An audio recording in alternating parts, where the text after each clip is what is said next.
एकनाथ शिंदे के हमलों से घायल उद्धव ठाकरे इस वक्त अपनी पकड़ पार्टी और परिवार दोनों पर गंवा चुके हैं।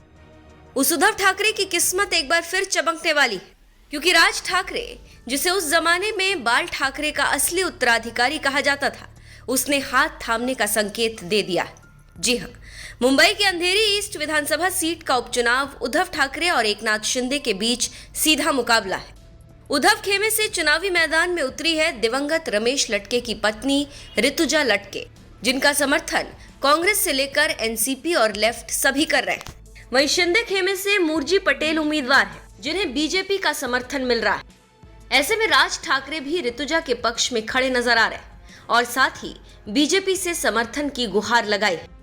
ऐसे में सवाल उठता है कि उद्धव के साथ 36 का आंकड़ा रखने वाले राज ठाकरे क्यों समर्थन में उतरे और उद्धव खेमे के उम्मीदवार को जीत दिलाने के लिए बीजेपी को खत क्यों लिख रहे हैं।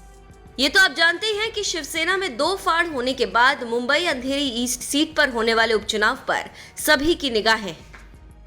एमएनएस के प्रमुख राज ठाकरे ने उपचुनाव में कैंडिडेट नहीं उतारा और शनिवार को मुख्यमंत्री एकनाथ शिंदे से मुलाकात की। वहीं दूसरी तरफ बीजेपी मुंबई अध्यक्ष आशीष शेलार राज ठाकरे से मिले। राज ठाकरे ने उद्धव खेमे से चुनावी मैदान में उतरी ऋतुजा लटके का सिर्फ साथ ही नहीं दिया, बल्कि डिप्टी सीएम देवेंद्र फडणवीस को एक पत्र लिखकर बीजेपी से समर्थन मांगा, ताकि उन्हें निर्विरोध तौर पर जीत दिलाई जाए। राज ठाकरे ने चिट्ठी में कहा कि बीजेपी को अंधेरी ईस्ट सीट के उपचुनाव में उम्मीदवार नहीं खड़ा करना चाहिए। ऐसा इसलिए कि ऋतुजा लटके अपने दिवंगत पति रमेश लटके के स्थान पर चुनाव लड़ रही हैं। ऐसा करके हम लोग उन्हें सच्ची श्रद्धांजलि दे सकते हैं। उन्होंने आगे लिखा है, ऐसा करना हमारे महाराष्ट्र की महान संस्कृति के अनुरूप भी है। मुझे उम्मीद है कि आप मेरे अनुरोध को स्वीकार करेंगे। राज ठाकरे ने कहा कि रमेश लटके एक अच्छे कार्यकर्ता थे और उन्होंने अपने सियासी सफर की शुरुआत शाखा प्रमुख के पद से की थी। मैं उनकी राजनीतिक यात्रा का गवाह हूँ। उनकी मृत्यु के बाद अगर उनकी पत्नी विधायक बनती हैं, तो रमेश की आत्मा को शांति मिलेगी। तो आप समझ गए होंगे कि चिट्ठी का मजमून क्या है। हम और बात करें उससे पहले आपको बता दें कि अंधेरी सीट पर कुल 14 उम्मीदवार अपनी किस्मत आजमा रहे हैं, लेकिन असली लड़ाई ऋतुजा लटके और मूर्जी पटेल के बीच है। कांग्रेस एनसीपी का समर्थन मिलने से उद्धव खेमा का पलड़ा भारी, क्योंकि रमेश लटके के निधन से ऋतुजा लटके के प्रति लोगों की सहानुभूति है और मराठी बहुल सीट होने का भी फायदा मिल रहा है। अंधेरी ईस्ट सीट पर सबसे ज्यादा मराठी वोटर है। वहीं बीजेपी खुद अंधेरी उपचुनाव में उतरने के बजाय अपने नेता मूर्जी पटेल को शिंदे खेमे से उतारा है। लेकिन राज ठाकरे का उद्धव ठाकरे खेमे के साथ खड़े हो जाना, इससे खेल पलट गया।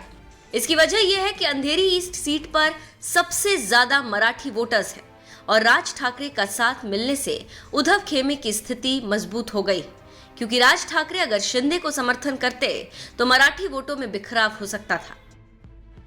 उद्धव खेमे से चुनावी मैदान में उतरी ऋतुजा लटके मराठी भाषी हैं, तो शिंदे खेमे से उतरे मूर्जी पटेल गुजराती भाषी हैं। ऐसे में राज ठाकरे मूर्जी का समर्थन करके मराठी विरोधी होने के आरोपों से बचना चाहते हैं।